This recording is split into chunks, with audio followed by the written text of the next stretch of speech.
అపార మేధావి కదా.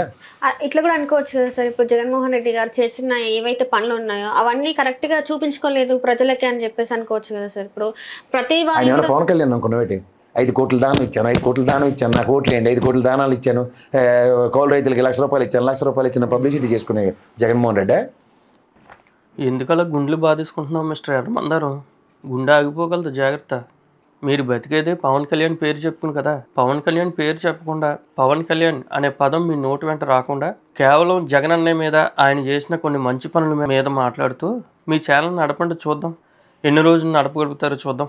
ఎన్ని రోజులు సర్వైవ్ అవుతారో చూద్దాం. మీరు ఒక్క రోజు కూడా అవ్వలేరు. వారం రోజులు మీరు జనాలకు కనపడరు, కనుమరుగైపోతారు. అలా చేస్తే ఎవడైనా మిమ్మల్ని గుర్తుపెట్టుకుంటాడా? ఒక్కడు కూడా గుర్తుపెట్టుకోడు. మీ కెమెరాలో, మీ మైక్లో తీసుకుని మీరు వెళ్ళండి, జనంలోకి వెళ్ళి మన జగనన్నయ్య తన జోబులో నుంచి తీసిన ₹1, కేవలం ఒకే ₹1 సాయం గురించి జనాలను అడగండి. అడిగి అలా చెప్పింది ఏదైనా ఒక చిన్న సహాయం గురించి ఒక చిన్న వీడియో చేసి పెట్టండి, సోషల్ మీడియాలో పెట్టండి. మేము కూడా చూస్తాం కదా, మేము కూడా తరించిపోతాం. జగనన్నయ్య అయ్య బాబోయ్ ఇన్ని సహాయాలు చేసాడు ఏంటి అబ్బా అని.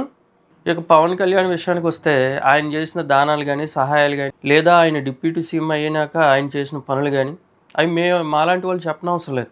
మీరు జనాల్లోకి వెళ్ళి అడగండి. మీరు ఎక్కడున్నా ఆ పక్కనున్న జనాలను అడగండి, వాళ్ళే చెప్తారు కథలుగా. ఏంటి, వెళ్తారా? వెళ్ళండి, మైకులు తీసుకుని వెళ్ళండి.